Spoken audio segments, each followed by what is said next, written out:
ओम नमोस्तु नमोस्तु नमोस्तु नमोस्तु।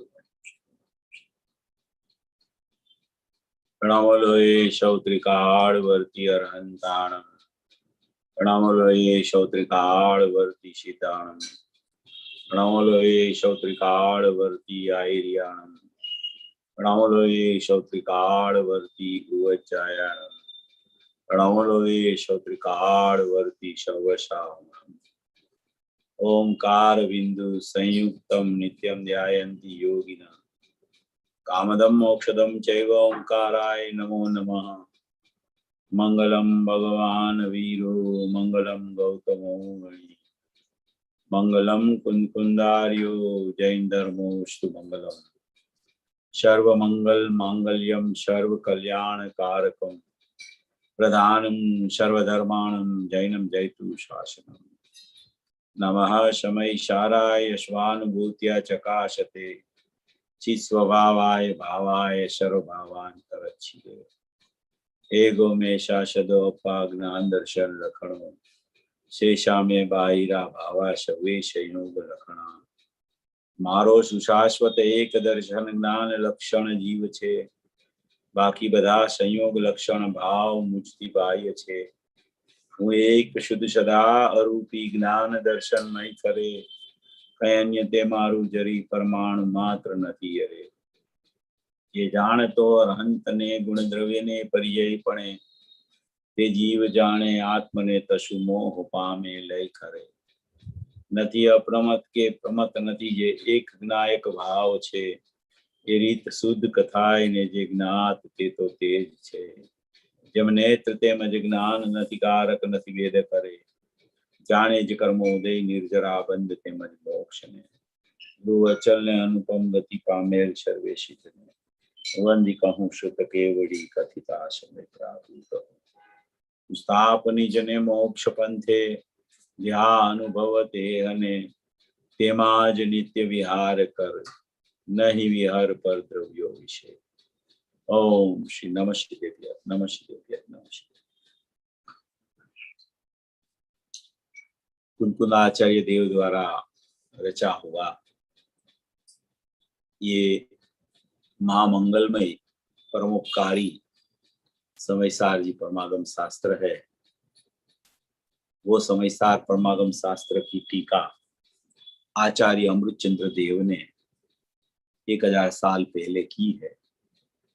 और उस टीका में टीका की पूर्णता करने के बाद अमृतचंद्र आचार्य देव को एक विकल्प आया। ये टीका तो पूरी हो गई मगर इसमें पूरे समयसार परमागम में कुंद कुंद आचार्य भगवान ने जो ज्ञान मात्र आत्मा ज्ञान मात्र आत्मा ज्ञान मात्र आत्मा ही कहा है, तो ऐसा नहीं है कि अकेला ज्ञान मात्र ही आत्मा है, क्योंकि एक ही आत्मा में अनंत गुण भरे पड़े हैं। तो आत्मा अनंत गुणात्मक एक चैतन्य सत्ता वाला परमात्मा है, इसलिए उसको अभेद अनंत गुणमय अनंत गुणात्मक एक परमात्मा कहा जाता है। तो उसके लिए उसने विचार करके ये पूरी अनेकांत की सिद्धि करने के लिए पूरा परिशिष्ट की रचना की। और वो परिशिष्ट में 14 भंग लिखे सबसे पहले, बाद में लक्ष्य लक्षण की चर्चा उठाई, उसके बाद में ये शक्तियों की चर्चा उठाई अमृतचंद्र आचार्य देव ने। तो ये आगे के 14 भंग है, वो भी बहुत प्रयोजनभूत है। बहुत माने बहुत प्रयोजन। जो पूज्य गुरुदेव श्री अभी ये सर्वज्ञत्व शक्ति की व्याख्या कर रहे थे ना, उसमें पर को कैसे जानता है, पर को कैसे नहीं जानता है, उसमें कैसे असद्भुत व्यवहार लागू पड़ता है, कैसे तन्मय नहीं होता है पर के साथ इसलिए नहीं जानता है, और पर की अपेक्षा कोई भी ज्ञान में आ जाए तो कैसा उसमें पर को जानता है, ऐसा अपेक्षा से कहने में आता है, वो भी असद्भुत व्यवहार है। ऐसी जो ये सब चर्चा है पूज्य गुरुदेव श्री ज्ञान में आत्मा ही जानने में आता है अभेद रूप से, और भेद रूप से ज्ञान में ज्ञान ही जानने में आता है, क्योंकि उसकी परिधि में पर है ही नहीं कहीं पे, उसकी शक्तियों में पर नहीं है, उसके शक्तियों के परिणमन में पर नहीं है, उसमें ज्ञान शक्ति में पर नहीं है। सर्वज्ञत्व शक्ति सर्वज्ञ, मगर आत्मज्ञान मई सर्वज्ञत्व शक्ति। तो वो सर्वज्ञ माने कि अपना अनंत गुणों का ज्ञपणा, अपना अनंत गुणों का ज्ञान पड़ा, उसका नाम सर्वज्ञत्व शक्ति कही जाती है। उसमें पर की सत्ता कोई है ही नहीं सचमुच में। फिर भी स्वपर प्रकाशक कहा जाता है, मगर स्वपर प्रकाशक में भी जानने में तो ज्ञान आता है, और वो ज्ञान में आत्मा ही जानने में आता है। भेद रूप से ज्ञान, अभेद रूप से आत्मा।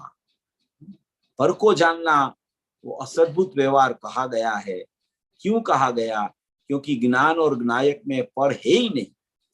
तो ये जो चर्चा है यहाँ, ये अभी पूज्य गुरुदेव श्री सर्वज्ञत्व शक्ति में कर रहे थे, वो भी चर्चा ये 14 भंग में आचार्य भगवान ने वहां तत् तत्, एक अनेक, नित्य अनित्य और सत असत, ऐसे 4 ये धर्म की व्याख्या करके, सत असत में, सत में द्रव्य क्षेत्र काल भाव, असत में द्रव्य क्षेत्र काल भाव, तो वो 8 भंग, और तत् तत् के 2, एक अनेक के 2, नित्य अनित्य के 2, 8 और 6 14 भंग की व्याख्याएं पूरी अमृत चंद्र आचार्य देव ने उठाई। बाद में लक्ष्य लक्षण की व्याख्या, बाद में शक्ति की व्याख्या आई। तो ये जो पूरा प्रकरण आया है, बहुत मार्मिक प्रकरण है ये। इसमें जो एक अनेक आया है ना, वो एक अनेक भी धर्म है, नित्य अनित्य भी धर्म है। आत्मा नित्य है तो वो नित्य नाम का धर्म है आत्मा में, नित्य गुण नहीं है, समझना आप थोड़ा। नित्य धर्म है, और धर्म की पर्याय नहीं होती है। अनित्य भी धर्म है, अनित्य पर्याय अपेक्षित धर्म है, नित्य द्रव्य अपेक्षित धर्म है। एक आत्मा को एक कहा गया, वो एक पर्याय अपेक्षित धर्म है, गुण नहीं है आत्मा का एक नाम का।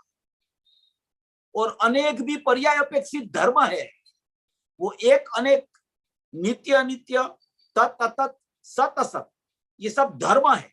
और धर्म युगल होते हैं, वो अलग नहीं हो सकते कभी, वो साथ में ही रहते हैं। इसलिए धर्म है, वो दृष्टि का विषय नहीं है।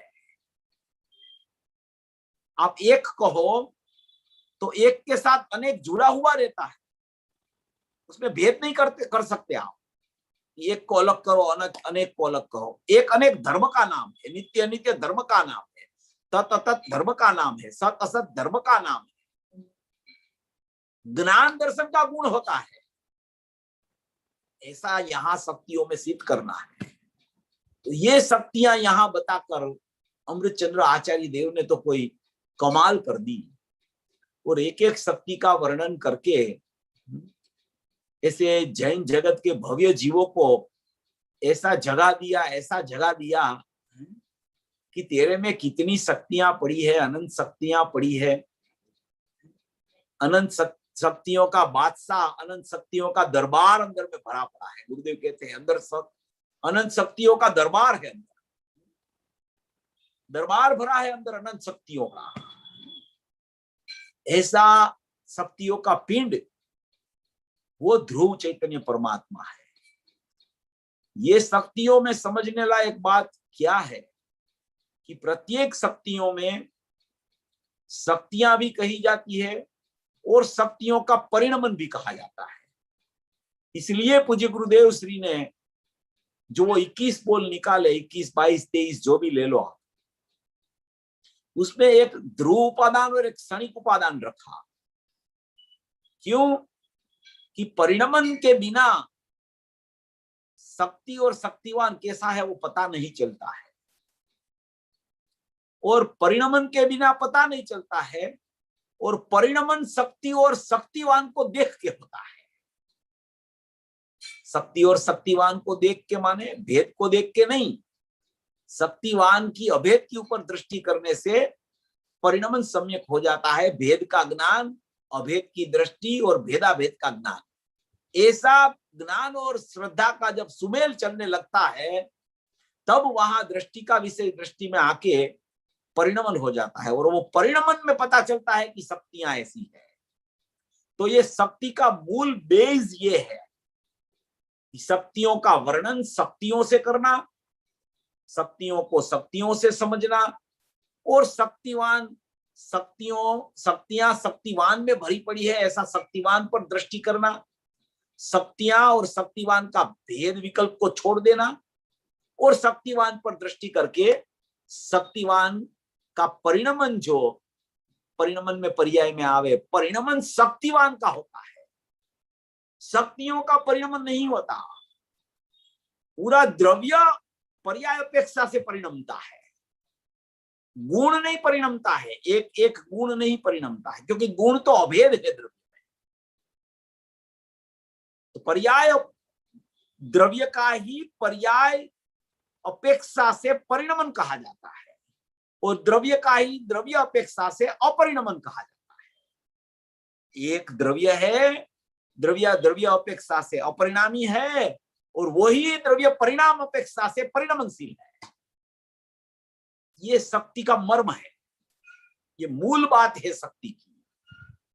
ये बात बराबर ख्याल में बैठनी चाहिए कि यहाँ शक्ति और शक्तिवान बताना है, शक्तिवान के ऊपर दृष्टि करानी है, और ऐसी शक्ति और शक्तिवान को समझ के जो शक्तिवान की दृष्टि करता है उसको सम्यक परिणमन होता है, और वो परिणमन में शक्ति और शक्तिवान कैसा है वो ख्याल में आ जाता है।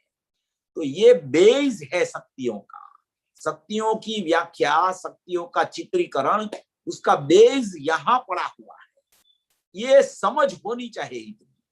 ये समझ नहीं होती है तो फिर या तो उसको शक्ति और शक्तिवान का पक्ष हो जाता है, या उसको परिणमन का पक्ष हो जाता है। ये दोनों साथ में रहते हैं, अपरिणामी और परिणामी और परिणमन ये साथ में रहते हैं। तो इस तरीके से ये शक्तियों का प्रकरण सुनने से पहले भी ये बराबर विचार करके ये निर्णय की भूमिका में इस तरीके से बराबर लेना चाहिए, तभी सचमुच में ये शक्तियां में क्या है, कैसा है, किस तरीके से सब परिणमन चलता है, किस तरीके से शक्ति अपरिणामी रहती है, किस तरीके से वो शक्ति ध्रुव रूप रहती है, किस तरीके से निराकार दर्शन और साकार ज्ञान होने पर भी सर्वदर्शित्व शक्ति में सर्व का देखना अपने में रहकर अपने से हो जाता है, और सर्वज्ञत्व शक्ति में अपने में रहकर सर्व का जानना आत्मज्ञानमयी, और सर्वदर्शी में आत्मदर्शनमयी सर्व का देखना जानना निराकार दर्शन और साकार ज्ञान से कैसे हो जाता है। एक समय में ये शक्तियां जुड़ी हुई है। कोई निराकार की चर्चा करे तो साकार रह जाए, कोई जीवत्व की चर्चा करे तो दूसरी शक्तियां रह जाए, कोई दूसरी शक्तियां की चर्चा करे तो आगे की शक्तियां रह जाए।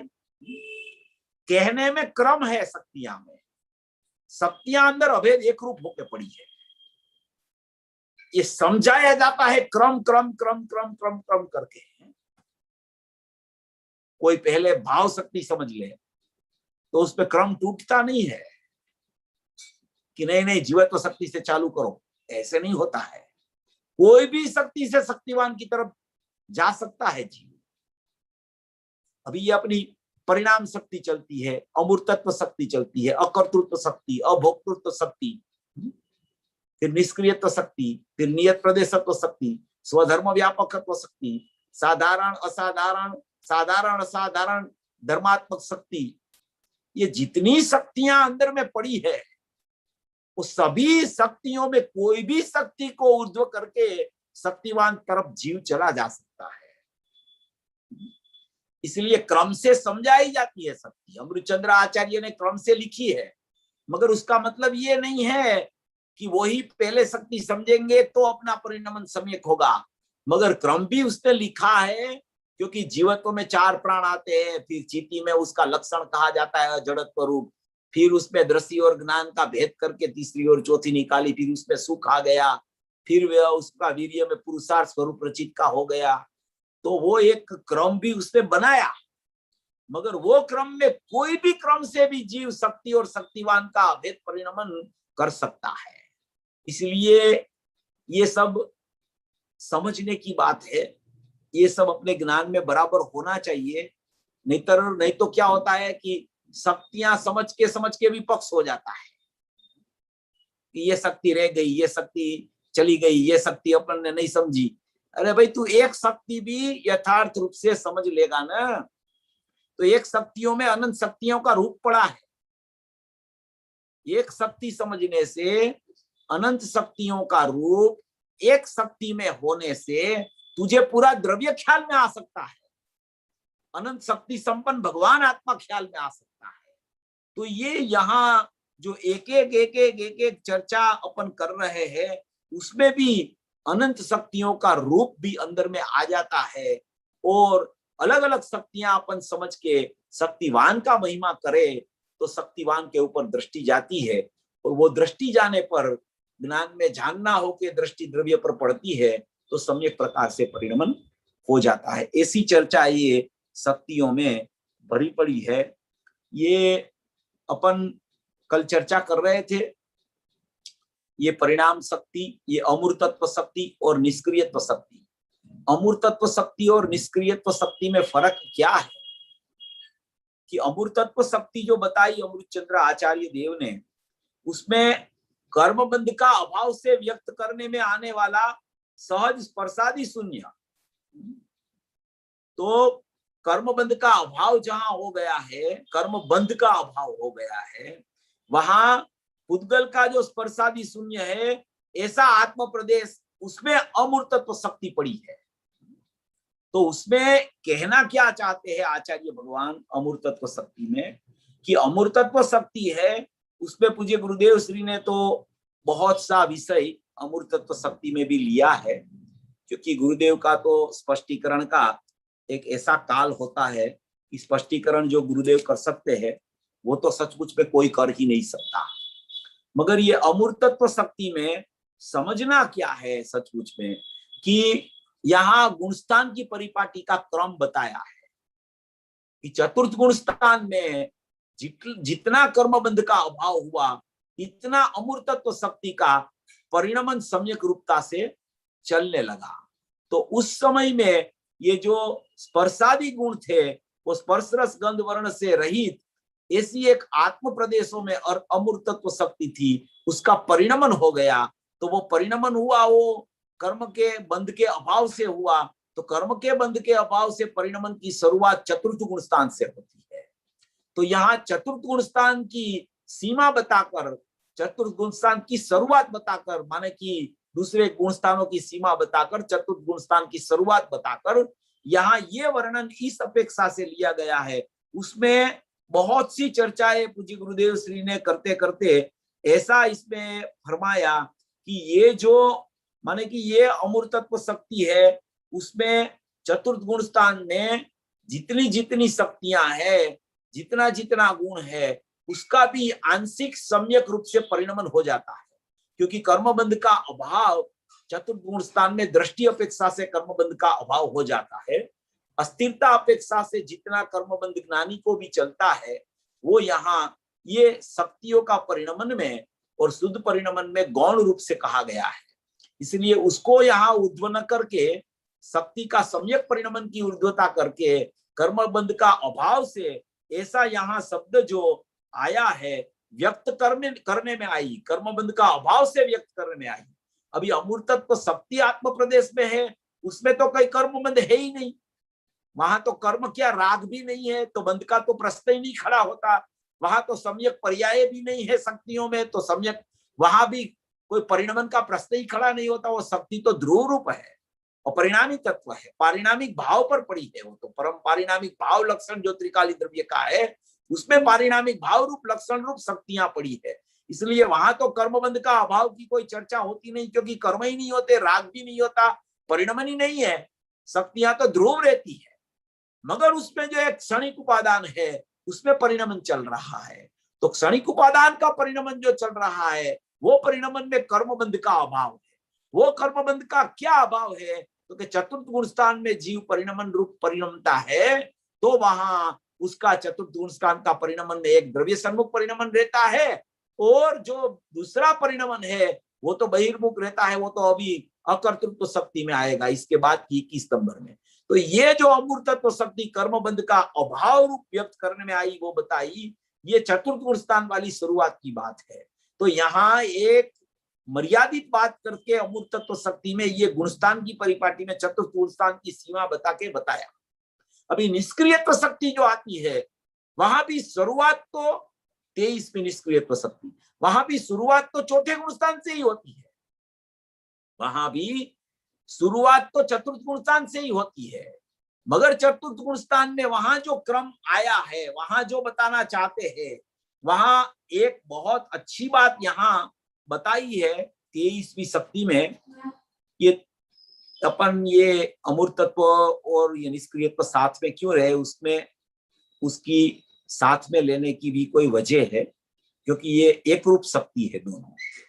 दोनों में कर्म का बंध का अभाव और उसमें कर्म का अभाव लिखा है। देखो यहाँ पढ़ रहे, समस्त कर्मों के उपरम से, कर्मों के उपरम से माने समस्त कर्मों के अंत से, अभाव से, माने कि समस्त कर्मों का नाश से, उसको यहाँ निवृत्ति से, उसको यहाँ उपरम कहा गया है। तो ये समस्त कर्मों के उपरम से प्रवृत्त आत्म प्रदेशों की निष्पंदता स्वरूप, अकमता स्वरूप निष्क्रियत्व शक्ति। और इसमें लिखा है कि जब समस्त कर्मों का अभाव हो जाता है, समस्त कर्मों का अभाव हो जाता है, और चतुर्थ गुण स्थान में तो समस्त कर्मों का अभाव नहीं होता। तो इसीलिए यहाँ पूज्य गुरुदेव श्री ने 176 गाथा आश्रव अधिकार की जो गाथा है उसका रेफरेंस दिया है, और वो आश्रव अधिकार में ये बात लिखी है आचार्य भगवान ने कि साइक सम्यक दर्शन, वहां काउंस करके आचार्य भगवान ने लिखा है कि ये साइक सम्यक दर्शन की चर्चा है। जिसको साइक होता है उसको कर्म का अभाव होता है, और जिसको क्षयोपम और औपसमिक होता है उसको कर्म का अनुदय होता है। तो ये यहाँ साइक लिख के, साइक बता के ये चर्चा की। फिर गुरुदेव ने वहां स्पष्ट किया कि यहाँ साइक तो भले काउंस पे लिख दिया, मगर टोडरमल जी साहब ने तो साइक नहीं लिखा है, वहां उसने तो ऐसा लिखा है कि कर्मों का अभाव और सम्यक दर्शन तो क्षयोपम होवे तो भी कोई बात नहीं। ऐसा भी गुरुदेव ने यहाँ स्पष्टीकरण किया है कि वहां काउंस में साइक लिखा है, वो कहना ये है उसका कि उसकी कोई जरूरत नहीं है कि साइक में ही, ऐसा कह के गुरुदेव ने ये सब चर्चाएं भी उठाई है। तो यहाँ ये जो कर्म का अभाव की चर्चा है वो निष्कंपपणा, पूरा निष्कंपपणा निष्क्रियत्व शक्ति का, वो तो माने कि सिद्ध दशा में गुणस्थानातीत होते हैं तब होता है, तब अकंप होता है। चतुर्थ गुण स्थान से अकंप और कंप दोनों चलता रहता है, मगर अकंप जितना परिणमन है उसमें कर्म का अभाव है, और वो कर्म का अभाव जो अकंप परिणमन है, वो अकंप परिणमन अपने त्रिकाली द्रव्य से अभेद होकर परिणमता है, तो उसको अकंप माने कि निष्कंप दशा कही जाती है। वो निष्कंप दशा को यहाँ निष्क्रियत्व शक्ति कही गई है। निष्क्रियत्व शक्ति खुद अकंप और निष्कंप है, उसमें कर्म का अभाव तो नियम से है, स्वाभाविक कर्म का अभाव रूप है वो शक्ति। तो उसमें कोई कर्म का अभाव करने की जरूरत नहीं है शक्ति को। शक्ति में तो कर्म का अभाव स्वरूप ही शक्ति होती है, कर्म बंध का अभाव स्वरूप ही अमूर्तत्व शक्ति होती है। मगर जब परिणमन की चर्चा करते हैं तो चतुर्थ गुण स्थान में यहाँ कर्म का बंध की चर्चा है, वहां कर्म का अभाव की चर्चा है। उस अपेक्षा से ये दोनों शक्तियां पृथक पड़ती है, और पृथक पड़ने में वहां स्पर्शादि पुद्गल की व्यवस्था ली है। यहाँ ऐसी कोई माने कि ये पुद्गल की अपेक्षा न लेके समस्त कर्मों के, माने कि वहां स्पर्श रस गंध वर्ण लिया, यहाँ कर्म ही लिया है, वहां कर्म का बंध का अभाव लिया, यहाँ कर्म का अभाव लिया है, वो अपेक्षा से ये शक्ति उससे अलग पड़ती है। और प्रदेशों का कंपन कब मिट जाता है? प्रदेशों का कंपन कि जब समस्त कर्मों का अभाव हो जाता है। तो अभी सम्यक दर्शन की पर्याय में साइक सम्यक दर्शन हो गया, तो अभी फिर से तो कोई कर्म का उदय आने वाला नहीं है। वहां पे सम्यक दर्शन की पर्याय में साइक संकित है, साइक संकित तो गिरता नहीं है, वो तो आया वो आया, वो तो निरंतर रहता है, वो तो गिरने वाला है ही नहीं। तो नियम से वहां कर्म का अभाव लागू पड़ता है, उसलिए वहां साइक लगाया है, उसलिए वहां 176 गाथा 176 गाथा उसका प्रकरण उठाया है वहां आचार्य भगवान ने। मैं अभी आपको गुरुदेव के शब्द में भी वो दिखाऊंगा। ये तो ये दोनों अपन शक्ति कल चलाई थी, तो कोई प्रश्न भी खड़ा हो जाए कि भाई निष्क्रियत्व शक्ति तो 14वें गुण स्थान की चर्चा है, तो कि नहीं नहीं, कोई भी शक्तियों का परिणमन की चर्चा चतुर्थ गुण स्थान से शुरू होती है, क्योंकि शक्तियों का व्यक्ति रूप परिणमन शुद्ध जब परिणमन चलने लगता है तब वहां चतुर्थ गुण स्थान से शक्तियों का निर्मल परिणमन की चर्चा शुरू होती है। कल मैंने बोला था कि भाई शक्तियों और गुण में क्या अंतर है वो मैं बताऊंगा, फिर कल रह गया, क्योंकि ये थोड़ा बहुत विषय लेना होता है तो रह जाता है। ये शक्तियां और गुण में वैसे कोई अंतर नहीं है। गुरुदेव तो बोलते हैं कि शक्तियां कहो, गुण कहो, स्वभाव कहो, सब एक ही बात है, एक ही बात है। मगर उसमें इतना अंतर अपन सोच सकते हैं, इतना अंतर सोच सकते हैं, क्योंकि यहाँ शक्ति का परिणमन अलग से लिखा है और समयसार परमागम में गुणों की चर्चा बहुत आती है। शक्ति शब्द नहीं आता है इतना, गुण की चर्चा आती है वहां, और गुणों की चर्चा में वहां ये सब शक्तियां हैं, वो सब शक्तियां गुण रूप वहां नहीं बताई गई है। समझना, जरा सोचने की बात है। ये विचारक जीवों के लिए ये सब चर्चाएं हैं कि वहां ये सब शक्तियों को गुणों के रूप में नहीं बताई है। गुणों का ज्ञान गुण बताया, कभी दर्शन गुण बताया, कभी श्रद्धा गुण बताया, कभी चारित्र गुण बताया। अभी यहाँ शक्तियों में तो सुख गुण में श्रद्धा और चारित्र को अंदर समाविष्ट कर दिया है, क्योंकि सुख प्रकट होता है तो श्रद्धा का सम्यक परिणमन और चारित्र का सम्यक परिणमन को ही सुख बोला जाता है। इसलिए श्रद्धा और चारित्र शक्ति अलग न लिख के सुख शक्ति में ही श्रद्धा और चारित्र को गर्भित कर दिया है। अभी समयसार में श्रद्धा गुण भी बताते हैं, चारित्र गुण भी बताते हैं। तो ये गुणों और शक्तियों का फर्क कैसे अपने को विचारना, तो ऐसी एक सोच अपन कर सकते हैं। ये सोच अपन चला सकते हैं कि शक्तियां, जब शक्तियों की चर्चा आवे तब शक्तियों की व्यक्तियां जो होती है वो नियम से शुद्ध होती है। शक्तियां होती है उसकी व्यक्ति वो कभी अशुद्ध नहीं होती। शक्तियां की व्यक्तियां अगर अशुद्ध होवे तो वो शक्ति की व्यक्ति नहीं है। शक्ति की व्यक्ति को शुद्ध ही कही जाती है। ये शक्ति का मापदंड है, ये शक्ति से सोचना है। अनंत शक्तियों का वर्णन किया और इस पे 47 शक्तियां लगाई, तो 47 शक्तियों में एक एक शक्ति का परिणमन व्यक्त रूप से निर्मल परिणमन की ही चर्चा उसमें आएगी। वहां कोई विकार की चर्चा नहीं आएगी। क्यों नहीं आएगी? क्योंकि शक्ति और शक्तिवान का जिसको परिणमन शक्ति और शक्तिवान दिखता है और शक्तिवान की अभेद के ऊपर दृष्टि जाती है और ज्ञान में शक्ति और शक्तिवान का भेदाभेद का ज्ञान चलता रहता है, उसको नियम से शुद्ध परिणमन चलता है, तो उसकी व्यक्ति, शक्ति की व्यक्ति नियम से शुद्ध होती है। अभी गुणों की पर्याय जो है, गुणों की पर्याय में विभाव भी होता है। श्रद्धा की पर्याय में मिथ्यात्व चल रहा है, तो कौन से गुण की पर्याय है? कि वो श्रद्धा गुण की पर्याय है, उसमें मिथ्यात्व चल रहा है। तो कि राग भी चल रहा है, तो कौन से गुण की पर्याय है? तो कि चारित्र गुण की पर्याय है, उसमें राग चल रहा है। तो कि ज्ञान में अभी अज्ञानत्व वर्त रहा है, ज्ञान का अज्ञानत्व हो गया है। तो कि अज्ञानत्व कौन से गुण की पर्याय है? तो ज्ञान गुण की पर्याय है। तो ये गुण की अपेक्षाओं में ये विभाव की चर्चा भी पर्यायों में लागू पड़ती है, इसलिए गुण पर्याय कहा गया है वहां। और यहाँ शक्ति व्यक्ति कही गई है। तो शक्ति की व्यक्तियां नियम से निर्मल होती है, नियम से शुद्ध परिणमन वाली होती है। और गुणों की पर्यायों में दो विभाग पड़ते हैं। गुणों की पर्यायों को अशुद्ध भी कही जाती है और गुणों की पर्यायों की निर्मल और शुद्ध भी कही जाती है, मगर शुद्धता उसकी प्रकट होती है। और यहाँ शक्ति की व्यक्तियां तो शुद्ध ही होती है। इतना फर्क अपन अपनी विचार दशा में अपनी सोच करके अपने ज्ञान में थोड़ा, अपने ज्ञान को इस तरीके से प्रवृत्तिशील बना के इतना विचार अपन इसमें कर सकते हैं। इसलिए शक्ति की कोई भी चर्चा आवे तो शक्ति की व्यक्तियां का शुद्ध परिणमन ही यहाँ कहने के लिए कहना चाहते हैं। तो ये अपनी 20 नंबर और 23 नंबर हुई थी। 21 नंबर की जो शक्ति है वो समस्त कर्मों से किए गए, समस्त कर्मों से किए गए। 21 और 22 अकर्तृत्व और भोक्तृत्व है, वो दोनों एक सरखी शक्ति है, मगर एक में अकर्ता है, एक में अभोक्ता है। एक में कोई परिणाम का कर्ता नहीं है, उसको अकर्तृत्व शक्ति बोली जाती है। एक में कोई परिणाम का भोक्ता नहीं है, उसको अभोक्तृत्व शक्ति कही जाती है। परिणाम का अकर्ता है और परिणाम का अभोक्ता है, वो परिणाम सापेक्ष द्रव्य से चर्चा है, मगर अपना स्वरूप ही अकर्तृत्व स्वरूप है शक्ति, अभोक्तृत्व स्वरूप अपनी शक्ति है। वो किसी को कर ही नहीं सकती, किसी को करने का कोई उसमें गुण ही नहीं है, ऐसी अकर्तृत्व शक्ति है। किसी का भोग करने का कोई उसमें गुण ही नहीं है, इसलिए वो अभोक्तृत्व शक्ति है।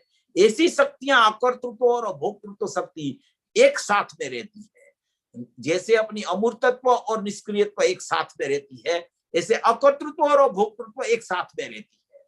तो ये अकर्तृत्व और अभोक्तृत्व शक्ति का वर्णन क्या है कि समस्त कर्मों से किए गए ज्ञातृत्व भाव से भिन्न परिणामों के अनुभव से, समस्त कर्मों से किए गए, तो भाई कर्मों से कोई परिणाम थोड़ी होते हैं। परिणाम तो या तो परिणाम परिणाम से होते हैं, या तो परिणाम द्रव्य से उपचार से होते हैं। अभी कर्मों से कोई थोड़ा मेरा परिणाम होता है, तो उसका स्पष्टीकरण है इसमें। समस्त कर्मों से किए गए ज्ञातृत्व मात्र से भिन्न, कर्मों से किए गए परिणाम और ज्ञातृत्व मात्र से भिन्न वो परिणाम। ज्ञातृत्व माने जानना देखना, वो जानन देखनहार जो स्वभाव है, उससे वो परिणाम, कर्म से किए गए हुए परिणाम, उससे ज्ञातृत्व मात्र भाव से भिन्न परिणामों के अनुभव से, ज्ञातृत्व भाव मात्र से भिन्न परिणामों के अनुभव से वो, अच्छा इसमें ये कर्तृत्व शक्ति दूसरी है, भोक्तृत्व पढ़ रहा हूं मैं। देखो इसमें लिखा है समस्त कर्मों के द्वारा किए गए, समस्त कर्मों के द्वारा किए गए ज्ञातृत्व मात्र से भिन्न जो परिणाम, कर्मों के द्वारा किए गए परिणाम, किसके द्वारा किए गए? कर्मों के द्वारा। जो कर्मों के द्वारा किए हुए परिणाम है वो ज्ञातृत्व मात्र से भिन्न रहते हैं, क्योंकि वो कर्म की सत्ता की, कर्म की संपत्ति है। वो कर्म से किए हुए परिणाम माने कि परिणाम में जो विभाव वर्तता है वो कर्म के लक्ष्य से, कर्म का उदय निमित्त है और परिणाम में कर्म का लक्ष्य हुआ है, तो उसके साथ उसको निमित्त नैमित्तिक संबंध करके वो कर्म से हुए परिणाम कहा जाता है। तो यहाँ कहते हैं कि समस्त कर्मों के द्वारा किए गए ज्ञातृत्व मात्र से भिन्न जो परिणाम, ज्ञातृत्व मात्र वो तो अपना ज्ञाता दृष्टा जाननहार स्वभाव है, उसको ज्ञातृत्व स्वभाव कहते हैं। जानन देखनहार स्वभाव, अकर्तृत्व स्वभाव, उसको अपना स्वभाव कहते हैं। त्रिकाल स्वभाव, नायक भाव, ध्रुव स्वभाव, अनादि अनंत स्वभाव, वो अकर्ता स्वभावी आत्मा है। वो कभी कर्ता नहीं बनता किसी का, ना तो विभाव रूप परिणाम का कर्ता बनता, ना तो स्वभाव रूप परिणाम का कर्ता बनता। वो नियम से ही अकर्ता स्वभावी रहता है। वो अकर्ता स्वभावी को ज्ञाता स्वभावी बोला जाता है। अकर्ता स्वभावी नास्ति से कथन है, ज्ञाता स्वभावी अस्ति से कथन है। ज्ञातृत्व मात्र, ज्ञाता स्वभावी भगवान आत्मा, जाननहार भगवान आत्मा। तो के जाननहार में तो क्रिया आ जाती है, तो के नहीं वो स्वभाव से जाननहार भगवान आत्मा है। वो क्रिया में तो जानने में आता है, वो तो परिणमन की चर्चा है। ये तो स्वभाव से जाननहार है। मैं तो स्वभाव से ज्ञायक हूं, मैं तो स्वभाव से जाननहार हूं, मैं तो स्वभाव से देखनहार हूं। वो जाननहार मात्र, ज्ञातृत्व मात्र, वो शक्ति है अपनी, वो शक्तियां है, शक्तिवान है वो परमात्मा। वो जाननहार परमात्मा है। वो जाननहार परमात्मा त्रिकाल रहता है, वो ध्रुव रहता है, वो अकर्ता स्वभावी रहता है। वो जाननहार परमात्मा के लिए लिखा कि समस्त कर्मों के द्वारा किए गए, फिर कहते हैं ज्ञातृत्व मात्र से भिन्न, ज्ञातृत्व मात्र से भिन्न जो कर्म के द्वारा किए गए परिणाम है वो अपने जाननहार तत्व से भिन्न है। जो परिणाम ज्ञातृत्व मात्र से भिन्न जो परिणाम, उन परिणामों के करण के उपरम स्वरूप, ज्ञातृत्व मात्र से भिन्न जो परिणाम है कर्मों के द्वारा किए गए, मोह राग द्वेष आदि परिणाम कर्म के निमित्त से और कर्म के लक्ष्य से जो परिणाम उत्पन्न हुए, वो अपने ज्ञातृत्व मात्र से भिन्न जो परिणाम, उन परिणामों के करण से, करण के उपरम स्वरूप, उन परिणामों को करने की निवृत्ति स्वरूप, उन परिणामों का कर्ता अपना ज्ञाता स्वभावी त्रिकाली भगवान आत्मा ज्ञातृत्व भाव रूप होने से वो उन परिणामों का कर्ता नहीं है, इसलिए इसको अकर्ता स्वभावी बोला गया। और इसलिए उसको जाननहार तत्व बोला गया। वो करता नहीं है इसलिए जाननहार है, ऐसा नहीं है। वो जाननहार है इसलिए करता नहीं है। वो जाननहार स्वभावी है, स्वभाव से जानने देखने वाला है। वो करता नहीं है इसलिए करता है, करता नहीं है इसलिए ज्ञाता स्वभावी है, ऐसा नहीं है। ऐसा भले लिखा है यहाँ, ये नास्ति परक कथन है। अस्थि से लिखा है ज्ञातृत्व मात्र से। ज्ञाता स्वभाव है अपना, जानना स्वभाव है, देखना स्वभाव है। जाननहार देखनहार परमात्मा, दृष्टि शक्ति ज्ञान शक्ति का धारक, सर्वदर्शित्व सर्वज्ञत्व शक्ति का धारक, ऐसा ज्ञातृत्व मात्र मेरा स्वभाव है। वो कर्म से जो होने वाला भाव है उससे भी उपरम स्वरूप, उससे निवृत्ति स्वरूप, क्योंकि वो भाव यहाँ आते ही नहीं। वो भाव को वो करता नहीं और वो भाव को वो नहीं करता, ऐसा भी ज्ञाता स्वभाव नहीं। ज्ञाता स्वभाव तो मात्र जानने देखने वाला है। जानन देखन जानन देखन जानन देखन जानन देखन, ज्ञाता स्वभावी भगवान आत्मा। भगवान आत्मा ज्ञाता द्रव्य, ऐसा समय सार में आया जीव अधिकार में। भगवान आत्मा, ये भगवान आत्मा ज्ञाता द्रव्य, 32वीं गाथा में है मेरे ख्याल से, ज्ञाता द्रव्य। ये भगवान आत्मा ज्ञाता द्रव्य, 32, 35, 36 को गाथा में आया। ये भगवान आत्मा ज्ञाता द्रव्य। एक 72 गाथा में भगवान आत्मा आया और यहाँ आगे जीव अधिकार में भी भगवान आत्मा शब्द आया है। भगवान आत्मा ज्ञातृ द्रव्य, ऐसा लिखा है। तो ये भगवान आत्मा है, वो जाननहार है बस। वो किसी को करता भी नहीं है और किसी को नहीं करता है। परिणाम का करता नहीं है, परिणाम का करता नहीं है, परिणाम का करता नहीं, क्योंकि परिणाम का करता तो है ही नहीं भाई। परिणाम को तो कर ही नहीं सकता जीव। मगर जीव कैसा है, परिणाम को नहीं करता ऐसा जीव है? तो कि नहीं ऐसा जीव नहीं है। जीव ऐसा नहीं होता, परिणाम को न करे ऐसा जीव नहीं होता। तो कि परिणाम को करे ऐसा है तो कि वो तो प्रश्न ही नहीं खड़ा होता। परिणाम को करे ऐसा तो होता ही नहीं, मगर परिणाम को न करे ऐसा भी जीव नहीं है। जीव तो ज्ञाता स्वभावी है, ज्ञातृत्व मात्र भाव, जानन देखनहार भाव है, वो ज्ञाता की पहचान है। ऐसा अपना सर्वज्ञ स्वभावी, सर्वदर्शी स्वभावी, ज्ञान स्वभावी, दर्शन स्वभावी भगवान आत्मा है। उसको यहाँ अकर्ता कहा गया है। तो यहाँ कहते हैं कि जो कर्मों के द्वारा किए गए ज्ञातृत्व मात्र भाव से भिन्न जो परिणाम, उन परिणामों के करण के उपरम स्वरूप माने कि निवृत्ति स्वरूप, उन परिणामों को करने की निवृत्ति स्वरूप अकर्तृत्व शक्ति। ये अकर्तृत्व शक्ति, अकर्ता स्वभाव, अकर्तृत्व शक्ति उसको कही गई है, क्योंकि वो स्वभाव से ही करता है ही नहीं। तो स्वभाव से ही करता नहीं है तो कर्म उसको परिणाम को क्या करता है? क्योंकि कर्म के निमित्त से, कर्म के लक्ष्य से जो परिणाम होता है उसको सचमुच कर्म की संपत्ति गिनी जाती है। जीव की संपत्ति वो परिणाम नहीं है, क्योंकि उसमें विभाव वर्तता है। जीव की संपत्ति तो सचमुच उसका सम्यक परिणाम भी नहीं है। जीव की संपत्ति तो उसके अनंत गुण है, वो जीव की संपत्ति है, वो जीव का समाज है, वो जीव का गुण है, वो जीव की शक्तियां है। इसलिए वो कर्म की सत्ता से जो परिणाम होता है वो कर्म के साथ अभेद है। और ज्ञानी को ज्ञानमय परिणमन ज्ञातृत्व स्वभाव के निमित्त से, ज्ञातृत्व स्वभाव का अहम करके हो गया परिणमन सम्यक रूप से, अकर्ता स्वभावी का लक्ष्य करके, ज्ञाता स्वभावी का लक्ष्य करके जो सम्यक परिणमन हो गया, तो जितना भी उसका विभाव भी ज्ञानी का परिणमन के बाद में चलता है उसको वो कर्म की सत्ता में डाल देता है।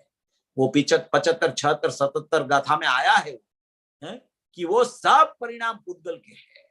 कोई जीव के परिणाम ज्ञानी नहीं मानता उसको, क्योंकि कर्म से किया हुआ है, कर्म का परिणमन है। कहीं भी पूज्य गुरुदेव श्री का प्रवचन में आप देखना, बहुत मार्केबल पॉइंट है ये, मार्क करना आप उसको। कोई भी जगह कर्म की चर्चा आएगी ना, गुरुदेव राग से ही बात करेंगे। देखना आप कभी भी देख लेना, क्योंकि कर्म और राग अभेद सत्ता है। भले राग अपनी पर्याय में होता हो, भले द्रव्य कर्म में भी उसकी आंशिक सत्ता पड़ी हो और यहाँ उसके निमित्त से यहाँ नैमित्तिक अपनी पर्याय में विभाव रूप राग का परिणमन होता हो, मगर वो सत्ता सचमुच में पुद्गल की है, जीव की सत्ता वो नहीं है। जीव की सत्ता में वो समाविष्ट नहीं होता। जीव की सत्ता में अपने शुद्ध परिणाम समाविष्ट नहीं होते। ऐसा जीव शक्ति संपन्न परमात्मा दृष्टि का विषय है तो दूसरे परिणाम की तो कहाँ चर्चा करें। तो ये अभोक्तृत्व शक्ति और अभोक्तृत्व शक्ति में भी यही चर्चा है कि वो इसमें परिणाम का कर्ता नहीं है।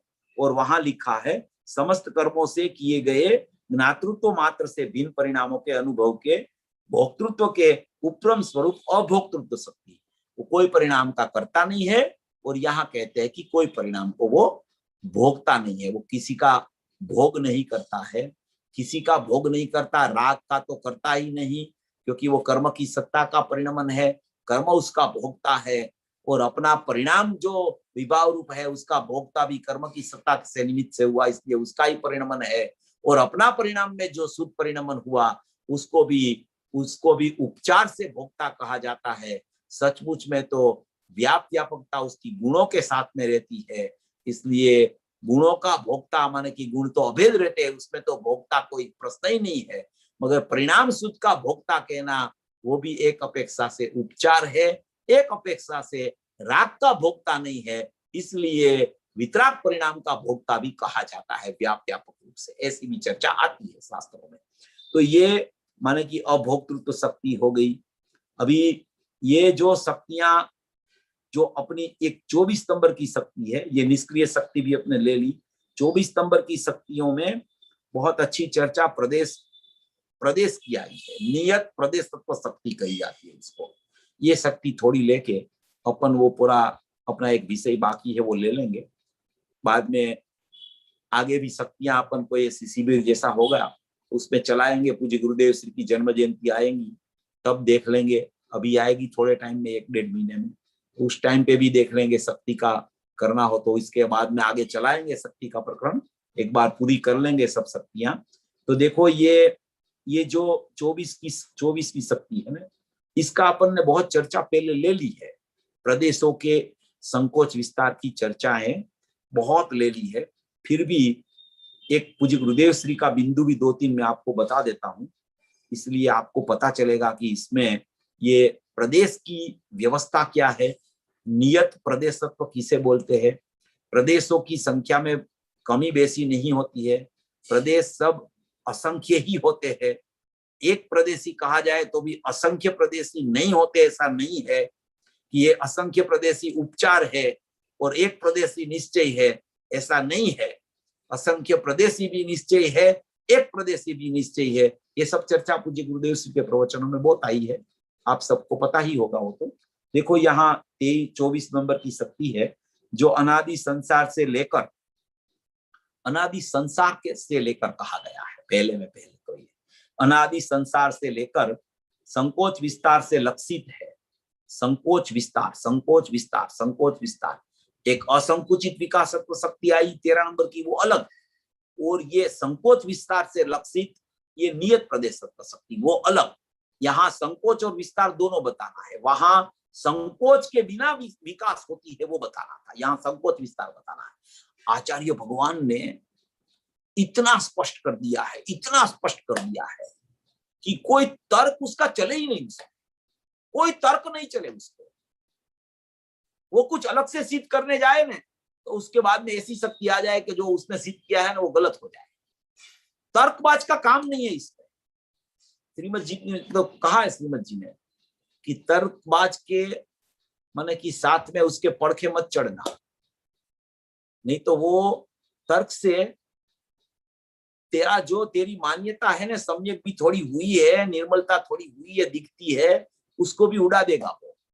इसलिए तर्कबाज के पास जाना भी मत और उसका सुनना भी मत, नहीं तो ऐसा तर्क अंदर में चलने लगेगा कि ये शक्तियां और सब भूल जाएगा। इसलिए यहाँ जो ऐसा विवरण किया है आचार्य भगवान ने, पहले असंकुचित विकास शक्ति डाली और यहाँ नियत प्रदेशत्व शक्ति डाली, वहां संकोच बिना का विकास बताया और यहाँ संकोच विस्तार दोनों को बता रहे हैं। इसको कहते हैं आचार्य। इसलिए गुरुदेव कहते हैं कि हम तो संतों के दासानुदास है, हम संतों की चरण रज है। संतों के जो भाव चलते रहते हैं, मुनिराज के जो भाव चलते रहते हैं, तीन कसाय के अभाव वाले जो मुनिराज होते हैं उसके जो भाव चलते रहते हैं, उसमें और सम्यक दृष्टि के भावों में बहुत फर्क है। अगर चतुर्थ गुण स्थान वाले को मुनिराज जैसा भाव आने लगेगा तो गुणस्थान की कोई कीमत ही नहीं रहेगी। और चतुर्थ गुणस्थान वाला केवली की तरह सब जानने लगेगा तो मुनिराज में और केवली में और चतुर्थ गुणस्थान वाले में फर्क क्या रहेगा। इसलिए गुणस्थान की परिपाटी के अनुसार सब जीव का क्षयोपशम होता है, सब जीव की माने की जानने की शक्तियां होती है। ये सब परिपाटी अनुसार चलता है, कसाई की अभाव के अनुसार चलता रहता है। एक कसाई का अभाव है, 2 का, 3 का, 4 का, वो लेंगे, अभी अपन लेना है अपने को, थोड़ा थोड़ा थोड़ा ले रहे, जो अनादि संसार से लेकर संकोच विस्तार से लक्षित है और जो चरम शरीर के परिणाम से कुछ न्यून परिणाम से अवस्थित होता है।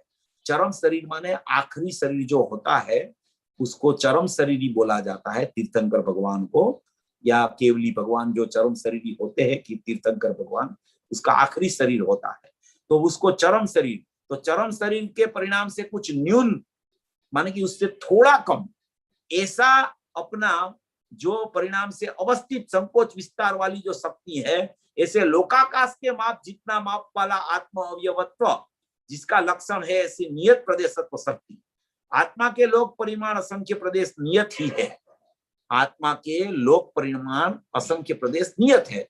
परिमाण माने कि चौकस माप है उसका, वो लोकाकाश के जितने माने कि लोक जितना लोक है उतने ही असंख्यात प्रदेश माने कि जीव के रहते हैं। तो जीव असंख्यात प्रदेशी, लोकाकाश के जितने प्रदेश है उतना असंख्यात प्रदेशी रहता है। और अलोकाकाश भी है, लोकाकाश और अलोकाकाश दोनों मिलके एक आकाश है अखंड, मगर उसमें लोक जितना है उतना लोकाकाश के जितने प्रदेश है उसका असंख्य प्रदेश नियत है, इतना ही आत्मा के असंख्य प्रदेश नियत होते हैं। तो वे प्रदेश संसार अवस्था में संकोच विस्तार को प्राप्त होते हैं, वो प्रदेश जो होते हैं आत्मा के, वो संसार अवस्था में संकोच विस्तार है। कोई ऐसी गति में जीव चला जाए तो संकुचित हो जाते हैं वो प्रदेश, और कोई ऐसी गति में जैसे बड़ा शरीर में चला जाए तो विस्तार हो जाते हैं प्रदेश के। प्रदेश का संकोच और प्रदेश का विस्तार, क्योंकि प्रदेश संकोच नहीं होते, प्रदेश विस्तार नहीं होते, प्रदेश की संख्या संकोचित होती है, प्रदेश की संख्या विस्तृत होती है। प्रदेश इतने न इतने रहते हैं, उतनी चौड़ाई उतनी ही रहती है, उतना न उतना बड़ा प्रदेश रहता है, उसमें कोई फर्क पड़ता नहीं है। ये चर्चा आपने ले ली थी, अभी मैं बता रहा हूं। जो अनादि संसार से लेकर ये आत्मा के लोक परिमाण असंख्य प्रदेश नियत ही है, वो प्रदेश संसार अवस्था में संकोच विस्तार से प्राप्त होते हैं और मोक्ष अवस्था में चरम शरीर से कुछ कम परिमाण से स्थित होते हैं।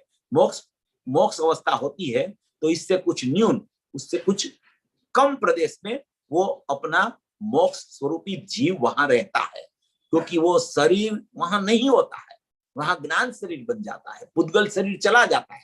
तो वो प्रदेशों की संख्या में उस समय में इतना न्यून प्रकार हो जाता है। अभी ये यहाँ ये जो शक्ति बताई गई है उसके लिए मैं आपको पूज्य गुरुदेव श्री की थोड़ी चर्चा बता देता हूं। तो इसमें क्या है, थोड़ा अपने को थोड़ा बहुत अच्छी तरह से ख्याल आ जाएगा। ये शक्ति, ये सभी शक्तियों में 47 शक्ति में समझना थोड़ा, ये नियत प्रदेशत्व शक्ति बहुत इंपॉर्टेंट है, क्योंकि आत्मा के असंख्य प्रदेश की सत्ता यहां बताई है।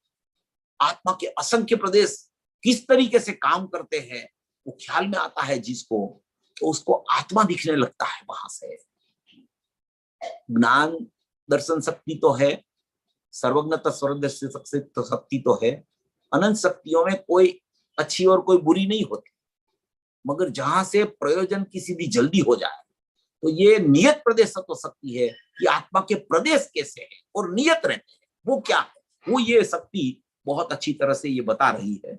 इसलिए मैं आपको ये थोड़ा बता रहा हूं। थोड़ा ये देखो, हिंदी में पेज नंबर है 347 नंबर का पेज है, आप थोड़ा निकालना है तो निकालना, उसमें से एक के बाद एक पेज में मैं बताता जाता हूँ। ये शक्ति तो बहुत लंबी और बहुत बड़ी चर्चा है, मगर गुरुदेव का आधार से थोड़ा बता देता हूँ।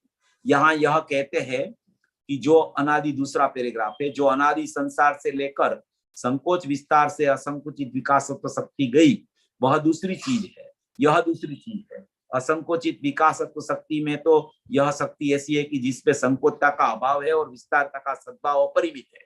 असंकोचित विकास नाम की शक्ति अपने चल गई पूर्ण द्रव्य, पूर्ण क्षेत्र, पूर्ण काल, पूर्ण भाव, इनका सबका संकोच किए बिना विकास शक्ति से सबको जानता है। बस ये असंकुचित विकास शक्ति की व्याख्या पूज्य गुरुदेव श्री ने की।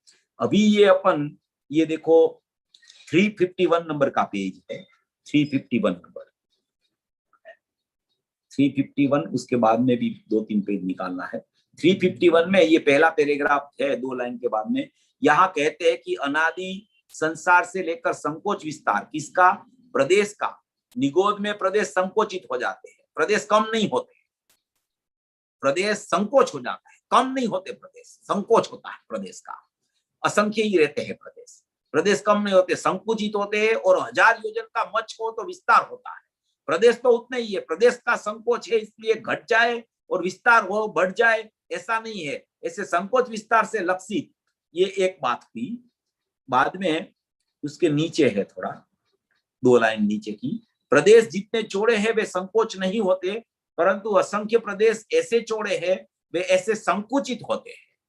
देखो ये क्या कहते हैं, नीचे की लाइन है, वही पेज में नीचे की लाइन, 351 पेज में नीचे की 2 लाइन है, उसमें बताते हैं प्रदेश जितने चौड़े हैं वे संकोच नहीं होते, परंतु असंख्य प्रदेश ऐसे चौड़े हैं वे ऐसे संकुचित होते हैं। बस इतना, असंख्य प्रदेश के साथ संकुचित होते हैं, प्रदेश स्वयं संकोच विस्तार नहीं पाते। उसके आप पीछे का पेज पे, प्रदेश स्वयं संकोच विस्तार नहीं पाते, परंतु प्रदेश की संख्या संकुचित हो जाती है। देखा, प्रदेश संकोच विस्तार नहीं होता, प्रदेश की संख्या संकुचित हो जाती है और विस्तार हो जाती है। यह स्वरूप वितराग के अतिरिक्त कहीं भी नहीं है, असंख्य प्रदेशी सर्वज्ञ के अतिरिक्त कहीं नहीं है, किसी शास्त्र में असंख्य प्रदेशी क्षेत्र की बात नहीं है, जाना ही नहीं तो बात कहां से होगी। देखो ये फिर ये बात सब करते हैं कि आत्मा शुद्ध है और चैतन्य है, ऐसा है वैसा है, परंतु उसका क्षेत्र कितना वो कोई कहते नहीं है। या तो असंख्य प्रदेश की बात आवे तो एक प्रदेश ऐसा कह देते हैं, असंख्य प्रदेश को आगे ही नहीं करते हैं, तो उसके लिए गुरुदेव स्पष्ट करते हैं। देखो नीचे का पैराग्राफ थोड़ा निकालना, एकदम नीचे का, यहाँ यह कहते हैं संकोच विकास। देखो ये इसमें भी आया है और दूसरे में मैं बताता हूं,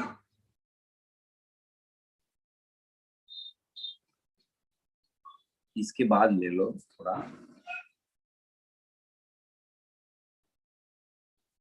देखो पेज नंबर 357 निकालना, जो इसके बाद का प्रवचन शुरू हो रहा है, 357 नंबर का पेज है, उसमें एकदम नीचे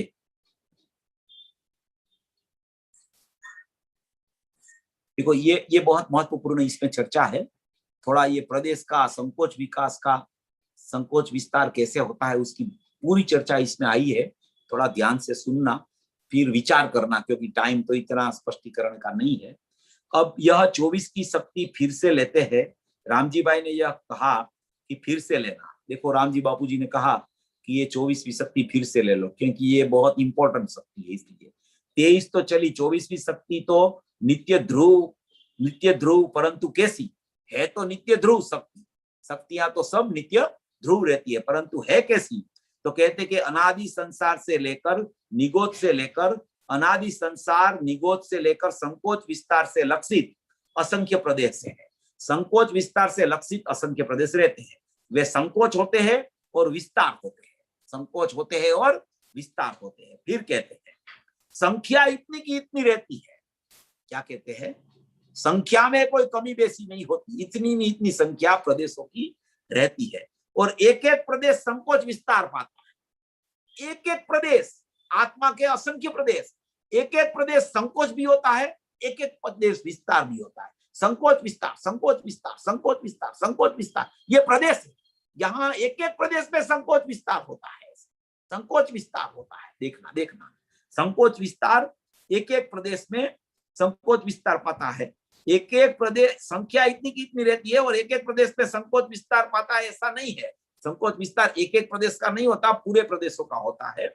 मात्र संकोच विस्तार का अर्थ इतना कि एक परमाणु रोके उतना प्रदेश है। संकोच विस्तार का अर्थ इतना कि एक परमाणु रोके इतना प्रदेश है। एक एक प्रदेश में संकोच विस्तार, यहाँ लिखा है ना कि एक एक प्रदेश संकोच विस्तार पाता है, ऐसा नहीं है। उसका मतलब ये है कि असंख्य प्रदेशी आत्मा है, वो पूरा असंख्य प्रदेश संकोच होता है और पूरा असंख्य प्रदेश विस्तार होता है। इसलिए एक एक प्रदेश संकोच विस्तार नहीं पाता है, उसका अर्थ ये है कि अलग प्रदेश नहीं होते वहां पे। प्रदेश तो अपने अपनी सत्ता में एक एक प्रदेश अपने से संकोच विस्तार करता है, मगर एक एक प्रदेश का संकोच विस्तार नहीं दिखा जाता, पूरा असंख्य प्रदेश ही आत्मा संकोच विस्तार हो जाता है। मगर होता है तो प्रत्येक प्रदेश तो एक एक अलग अलग है, पृथक पृथक अपने से अपने में है, कोई एक प्रदेश दूसरे प्रदेश रूप नहीं होता।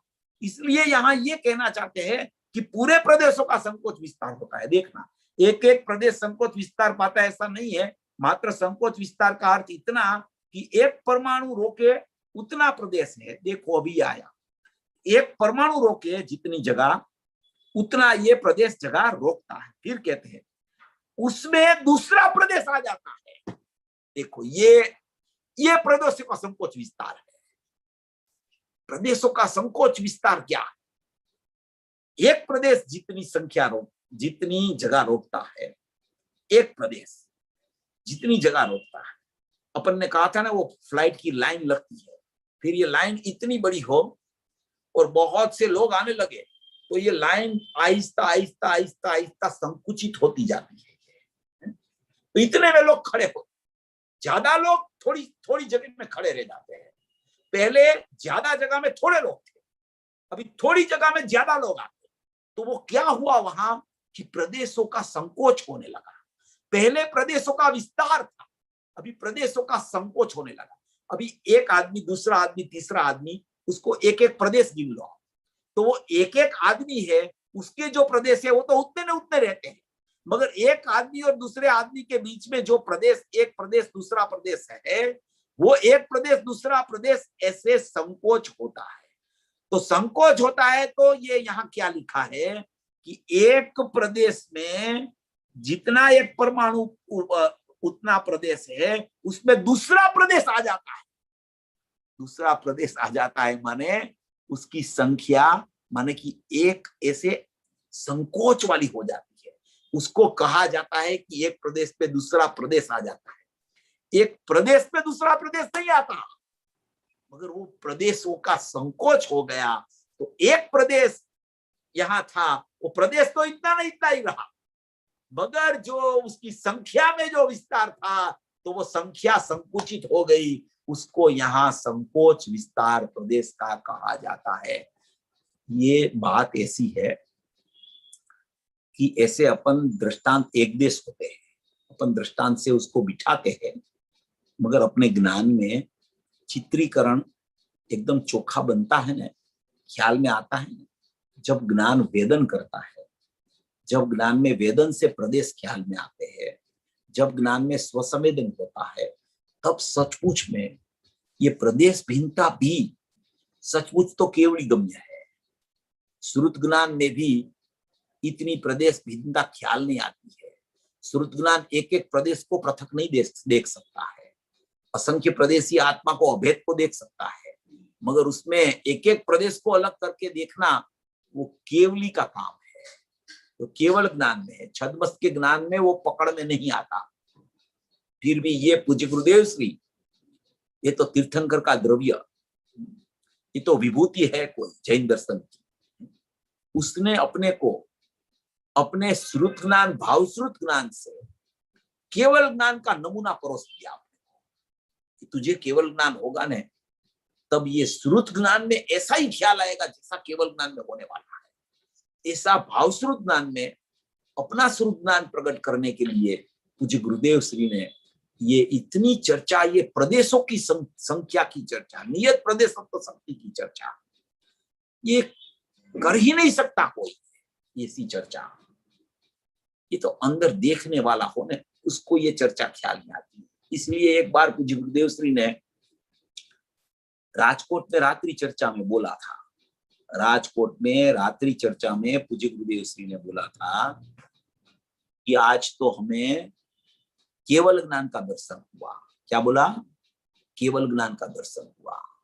किसी ने पूछा कि वो तो श्रद्धा अपेक्षा से कह रहे हो ना आप, अभी आज आया था ना श्रीमद जी का कि श्रद्धा अपेक्षा से केवल ज्ञान बरत रहा है।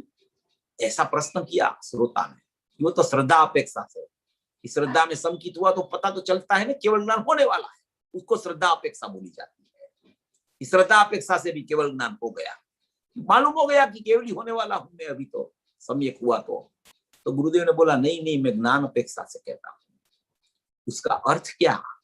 उसका अर्थ यह है कि ज्ञान में हमें ऐसा दिखता है, हमें ज्ञान में दिख गया ऐसा, केवल ज्ञान ऐसा होता है। ऐसे ही हमारे गुरुदेव श्री कांजी स्वामी थे। ऐसा रात्रि चर्चा में बोला, बहुत राजकोट वाले सब लोगों को पता है ये। ऐसी बहुत सी चर्चा राजकोट में जो आई है वो कहीं नहीं आती थी। ऐसी चर्चा राजकोट में आई, ऐसी प्रश्नोत्तर भी ऐसे होते थे, मगर अपन इतना अपना भाग्य नहीं है कि प्रश्नोत्तर की कैसेटें बच गई, नहीं बची कि अपने पास, वो बचनी चाहिए मगर नहीं बची, इसलिए अपना उतरी ही नहीं, उतारी नहीं किसी ने, प्रश्नोत्तरी की कैसेट ही नहीं उतरी थी, इसलिए वो बाहर नहीं आई। तो ये पूरे संकोच विकास नियत प्रदेश प्रसक्ति ऐसी है। अभी ये अपनी एक चर्चा थी, मैं ले लेता हूं उसको भी, बहुत अच्छी चर्चा चलती थी अपनी उस दिन पे, वो 3 दिन पहले, कि भाई जिसको संकित हुआ, ये शक्तियां जो पढ़ता है, शक्तिवान की दृष्टि करता है, उसको तो निर्मल परिणमन होने वाला ही है। तो समझना कि हो गया परिणमन अपने को। अभी होने के बाद में क्या होता है, तो क्या भाई पहले संकित तो प्रकट कर फिर वो विचार करना, तो क्या ऐसा नहीं होता है। गुरुदेव ने केवल ज्ञान तक की बात की है, मिथ्या दृष्टियों के सामने, सम्यक दृष्टियों के सामने चर्चा नहीं की उसने। उसको पता था कि यह सब मिथ्या दृष्टि जीव बैठे हुए हैं, कोई कोई सम्यक दृष्टि हो वो अलग बात है, मगर उसने मिथ्या दृष्टियों के सामने केवल ज्ञान तक की चर्चा उठाई थी। तो इसमें एक प्रश्न आया था, आदरणीय लालचंद भाई ने भी इसका खुलासा किया था, मगर उसमें 2 अपेक्षा है, वो मैं आपको थोड़ा बताना चाहता हूं, इसलिए थोड़ा ऐसा पकड़ में आ जाए तो बढ़िया है। चतुर्थ गुण स्थान, पंचम गुण स्थान और 7वां 6ठा गुण स्थान। चतुर्थ गुण स्थान वाले जीव की निर्विकल्प दशा की स्थिति और पंचम गुण स्थान वाले जीव की विकल्पात्मक दशा की स्थिति समझना। चतुर्थ गुण स्थान वाला निर्विकल्प दशा में है, पंचम गुण स्थान वाला सविकल्प दशा में है। अभी चतुर्थ गुण स्थान वाला निर्विकल्प दशा वाला है, पंचम गुण स्थान वाला विकल्पात्मक दशा में है। तो उसी समय शुद्धि किसकी ज्यादा है? एक बात, सप्तम 6ठा गुण स्थान वाला जीव वो मुनिराज है, 5वें में से 7वें में चला गया है, द्रव्यलिंग लेके 5वें में निर्विकल्प दशा आई आखिरी में, तो फिर तुरंत उसको 7वां गुण स्थान आ गया। उससे पहले द्रव्यलिंग ही हो जाता है पंचम गुण स्थान में, तभी सप्तम गुण स्थान आता है निर्विकल्प दशा के काल में। नहीं तो द्रव्यलिंग नहीं हो तो सप्तम गुण स्थान नहीं आता है, क्योंकि नग्नपना, भावलिंग में नग्नपना ही होता है, वो उसका बाह्य चिन्ह है। तो उसमें भी मुनिराज को भी अभी विकल्पात्मक दशा में मुनिराज आ गए, जैसे पंचम गुण स्थान वाला विकल्पात्मक दशा में आया, चतुर्थ गुण स्थान वाला निर्विकल्प में डूबा हुआ है, अतीन्द्रिय आनंद की मौज कर रहा है, अतीन्द्रिय ज्ञान और अतीन्द्रिय आनंद की मौज कर रहा है, निर्विकल्प दशा वर्ती है उसको। और ये पंचम गुण स्थान वाले, 6ठे गुण स्थान वाले विकल्पात्मक दशा में है। तो शुद्धि किसकी ज्यादा है? तो शुद्धि का प्रकार जो होता है वो कसायों की अपेक्षा से होता है, गुणस्थान की अपेक्षा से होता है। एक बात है, चतुर्थ गुणस्थान वाले भले निर्विकल्प दशा वाला हो, मगर उसको एक चौकड़ी का अभाव है, अनंतानुबंधी का। पंचम गुणस्थान वाला भले सविकल्प दशा में हो, मगर उसको 2 चौकड़ी का अभाव है, इसलिए उसको शुद्धि ज्यादा है विकल्पात्मक दशा में। चतुर्थ गुणस्थान वाला निर्विकल्प दशा में है, फिर भी उसकी शुद्धि कम है। पंचम गुणस्थान वाला विकल्पात्मक दशा में है, फिर भी उसकी शुद्धि ज्यादा है, क्योंकि 2 कसाई का अभाव है। अभी मुनिराज वो भी विकल्पात्मक दशा में आए 6ठे गुणस्थान में, स्वस्थान और स्थाती से 2 भेद आता है वहां, स्वस्थान और साथी से, वो स्वस्थान में आ गए। ऐसे तो शुक्ल ध्यान के 4 भेद आते हैं, वो बहुत लंबा विस्तार है, उसको कभी ले लेंगे।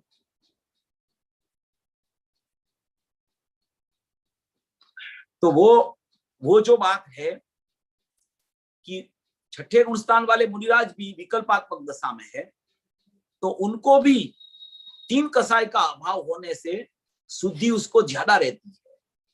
पंचम गुणस्थान वाला विकल्पात्मक होने से चतुर्थ गुणस्थान वाला निर्विकल्प से भी शुद्धि ज्यादा रहती है। पंचम गुणस्थान वाला निर्विकल्पता में चला जाए और छठे गुणस्थान वाले मुनिराज विकल्प में हो तो भी विकल्पात्मक दशा की शुद्धि ज्यादा होती है पंचम गुणस्थान वाले निर्विकल्प से।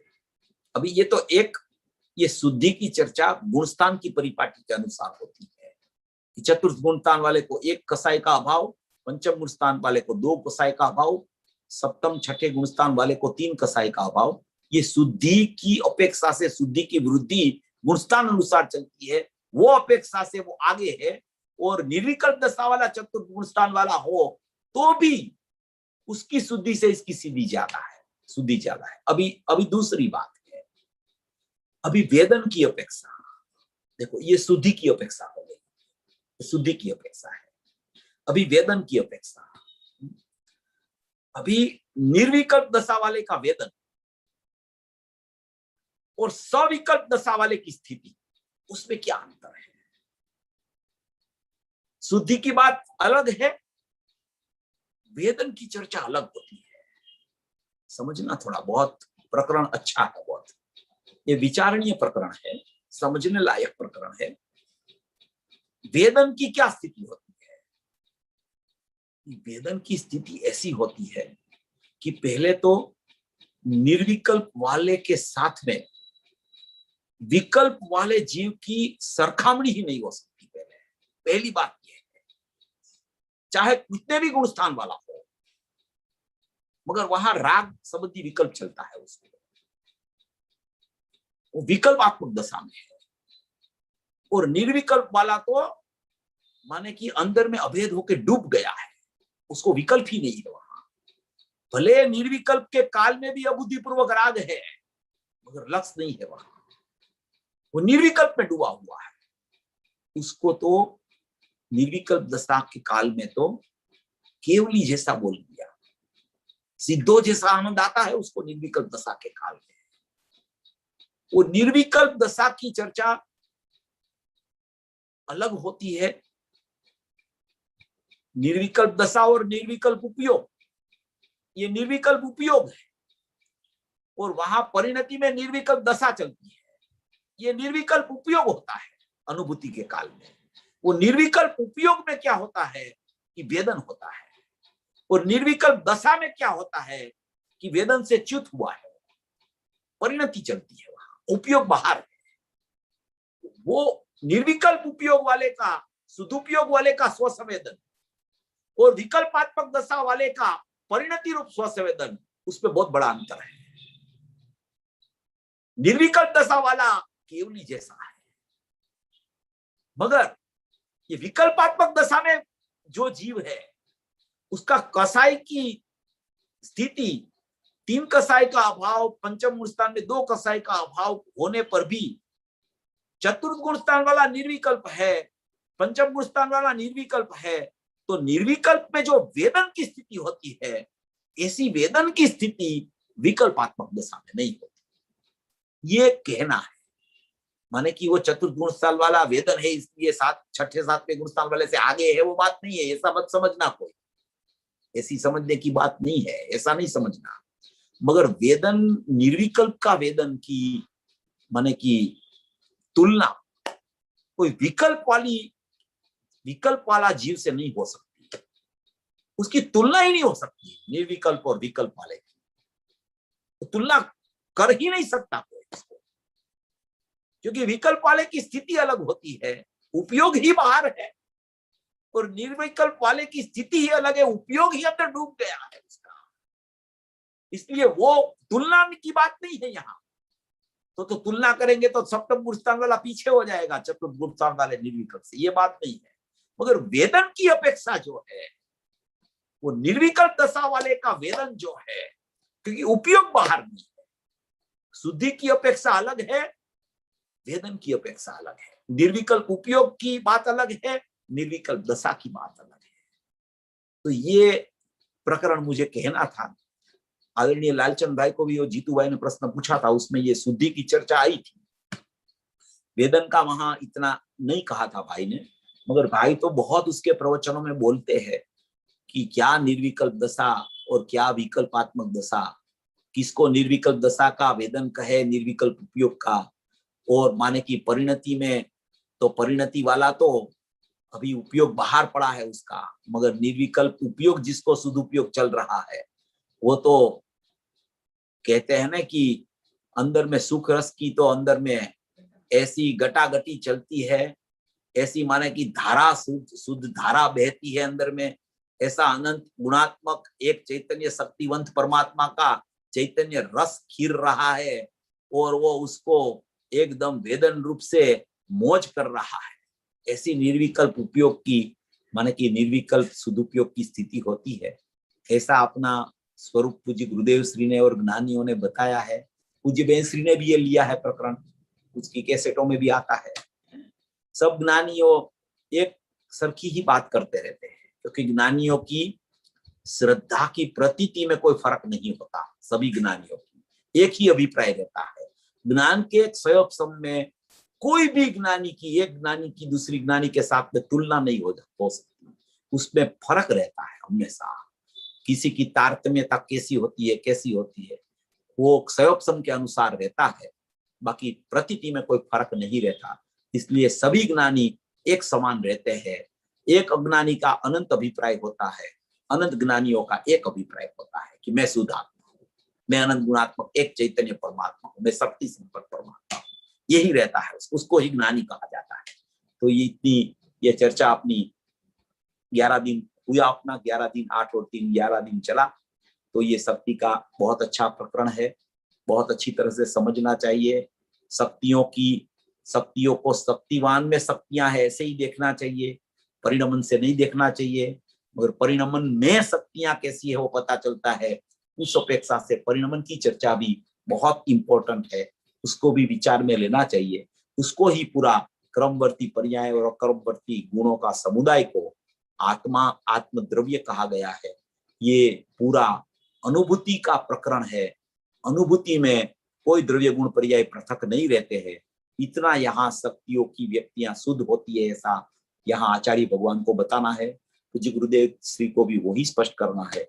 ऐसा समझकर सभी भवी जीव अपने शुद्धात्मा में लीन रहे, ऐसी मंगल भावना।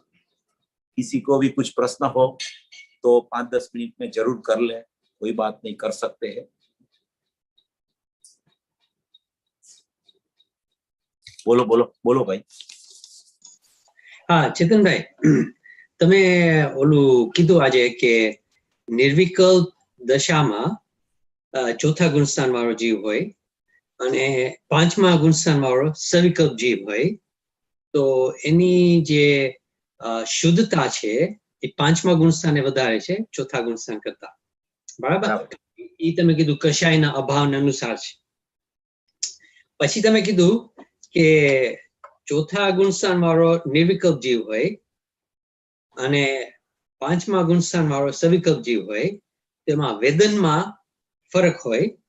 અને એટલે જે નિર્વિકલ્પ વેદન હોય અને સવિકલ્પ વેદન હોય એમાં કમ્પેર ના કરાય. તો ઈ બે વાત આમ જો ઓપોઝિટ લાગે, બરાબર?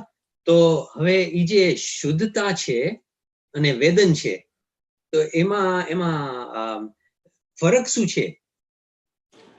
ફરક એમ છે કે વિકલ્પાત્મક દશામાં ઉપયોગ બહાર છે અને નિર્વિકલ્પ દશામાં ઉપયોગ અંદર છે, એટલો જ ફરક છે, બીજો કોઈ ફરક નથી. એ ફરક છે, એટલે જ એને વિકલ્પાત્મક દશા કહેવામાં આવે છે અને ઓલાને નિર્વિકલ્પ કહેવામાં આવે છે. કારણ કે ઉપયોગ એનો લવલીન હોય છે, અંદર અભેદ હોય છે, ઉપયોગમાં ભેદ નથી પડતો ત્યારે. અને જ્યારે વિકલ્પાત્મક દશામાં જીવ આવી જાય છે ત્યારે ઉપયોગમાં ભેદ પડી જાય છે. એટલે એટલું જે દ્રવ્ય ગુણ પર્યાયનું પરિણમન હતું એમાં ઉપયોગ જુદો પડી ગયો. અને એમાં પરિણતિ રહી ગઈ. પરિણતિ છે, પરિણતિ નથી એમ નથી. પરિણતિ ન હોય તો જ્ઞાની પણ ચાલ્યું જાય, તો એને સવિકલ્પ દશાય ન કહેવાય. પણ પરિણતિની સ્થિતિ જુદી છે અને નિર્વિકલ્પ ઉપયોગની સ્થિતિ જુદી છે.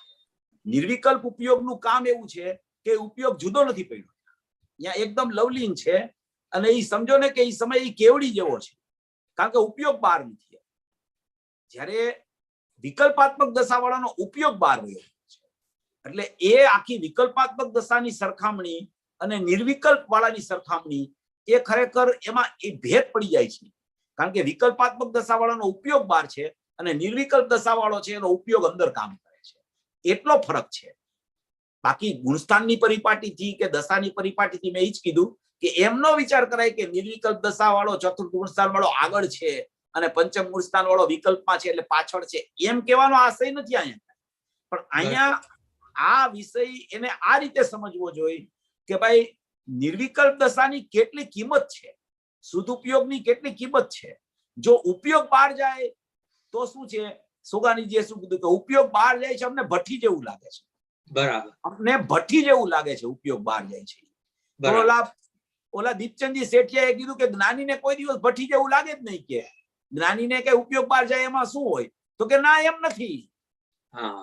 શુભ ભાવ એને ભઠ્ઠી જેવો લાગે છે એટલે એ પાછો સદુપયોગમાં જાય છે અંદર. તો એ સદુપયોગમાં પાછો શું કામ જાય છે, એને તો ગુણસ્થાનની પરિપાટી અનુસાર કસાય તો એને ઓછો થઈ ગયો છે, એને તો બે કસાયનો અભાવ છે પંચમ ગુણસ્થાન વાળાને. તો શા માટે એને પાછી સદુપયોગમાં જવાની જરૂર પડી, તો કે પહેલી વાત એ કે સદુપયોગમાં એનો ઉપયોગ બહાર નથી રહેતો એટલે શુભ ભાવમાં નથી આવતો.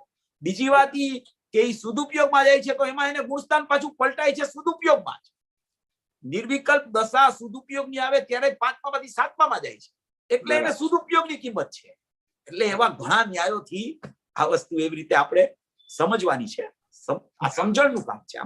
આમાં કોઈ વિકલ્પાત્મક દશા વાળો છે અને એના કરતા નિર્વિકલ્પ દશા વાળો ચતુર્થ ગુણસ્થાન વાળો આગળ છે એમ કહેવાનો આશય નથી.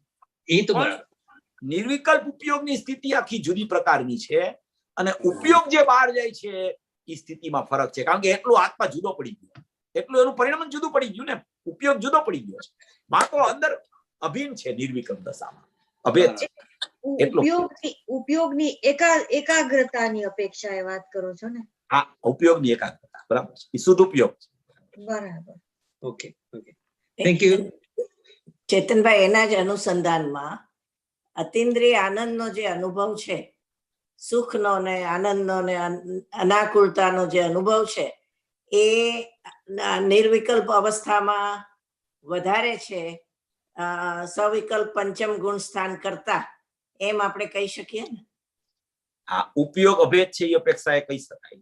હા, એટલે ક્વોન્ટિટી પરિણતિ છે ને, પરિણતિ એકચ્યુઅલી લબ્ધરૂપ હોય છે.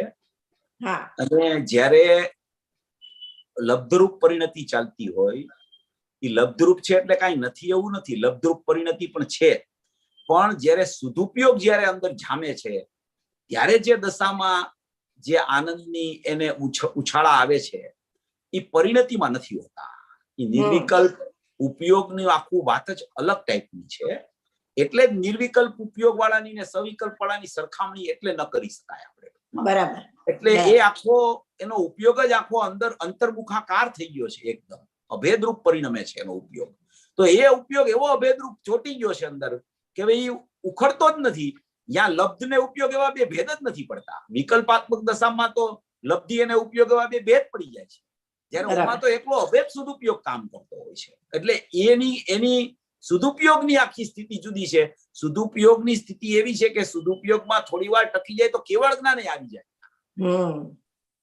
જ્યારે વિકલ્પ વાળો 5મે કે 6ઠે ઉભો હોય પણ સદુપયોગ નો હોય તો કેવળ જ્ઞાન ન આવે. બરાબર, બરાબર છે. હા, બહુ સરસ.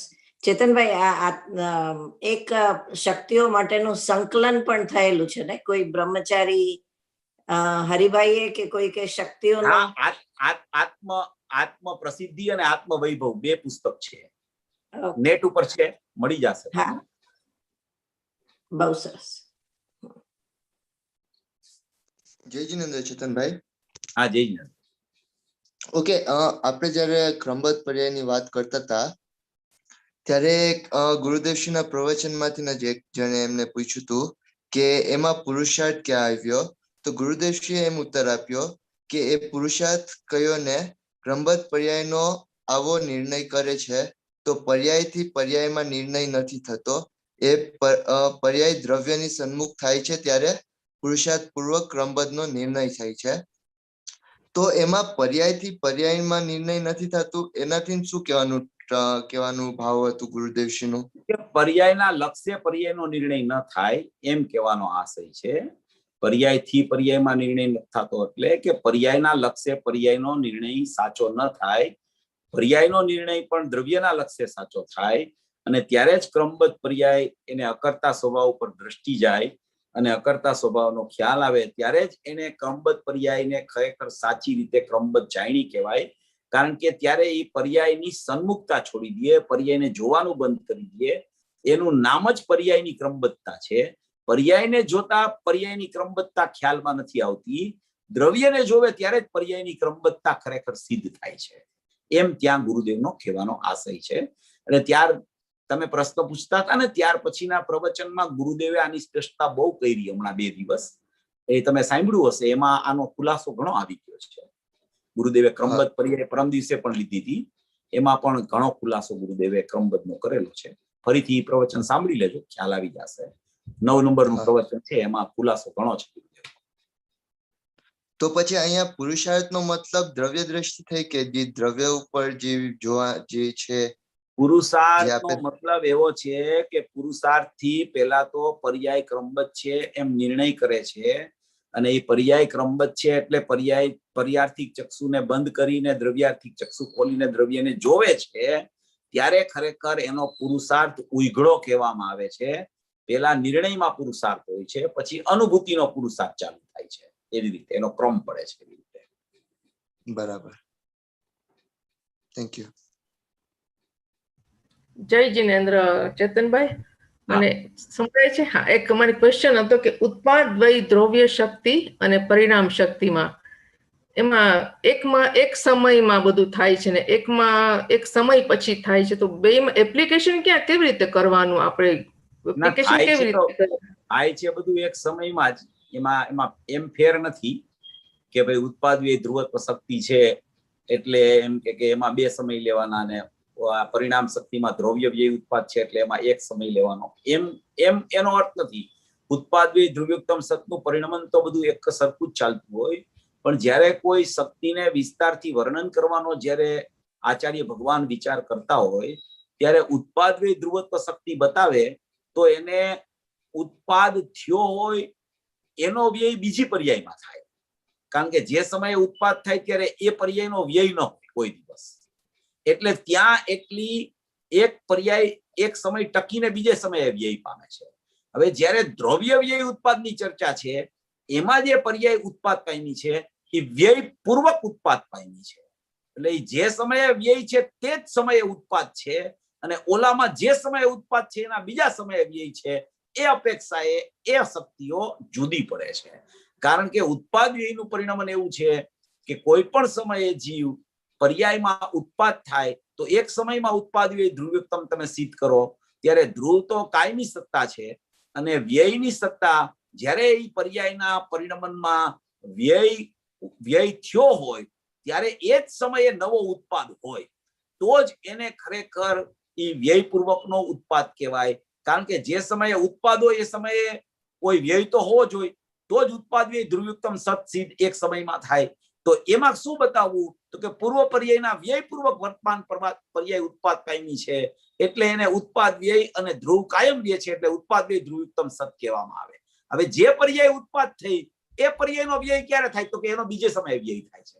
તો એ અપેક્ષા અહીંયા આ 2 શક્તિમાં લગાવી અને બેયને અલગ અલગ બતાવવાનો અહીંયા આચાર્ય ભગવાને ઉદ્યમ કરેલો છે. એમાં ગુરુદેવે સદ્રસ વિસદ્રસ કહીને પરિણામ શક્તિમાં ખુલાસો કર્યો છે. સદ્રસ એટલે ત્રિકાળી દ્રવ્ય, વિસદ્રસમાં 2 પ્રકાર ઉતાર્યા છે કે એક અભાવરૂપ છે અને બીજું ભાવરૂપ છે. એ અભાવરૂપ ને ભાવરૂપમાં વ્યય અને ઉત્પાદ ઉતાર્યા છે.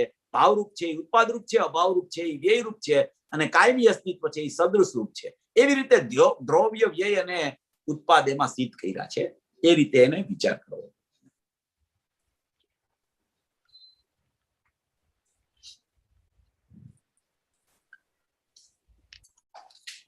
कोई છે નહીં ભાઈ હવે. हाँ जीनवाणी स्थिति लेवी अहोपकार जीनवरनो कुंदनो ध्वनि दिव्यनो जीन कुंद ध्वनि आप्या अहो आ गुरु कहाननु जीन कुंद ध्वनि आप्या अहो आ गुरु राजनो जावाणी के ज्ञान से सूझे लोकालो सोवाणी मस्तक नमो सदा देत हूँ जो। 9 વાર નમસ્કાર।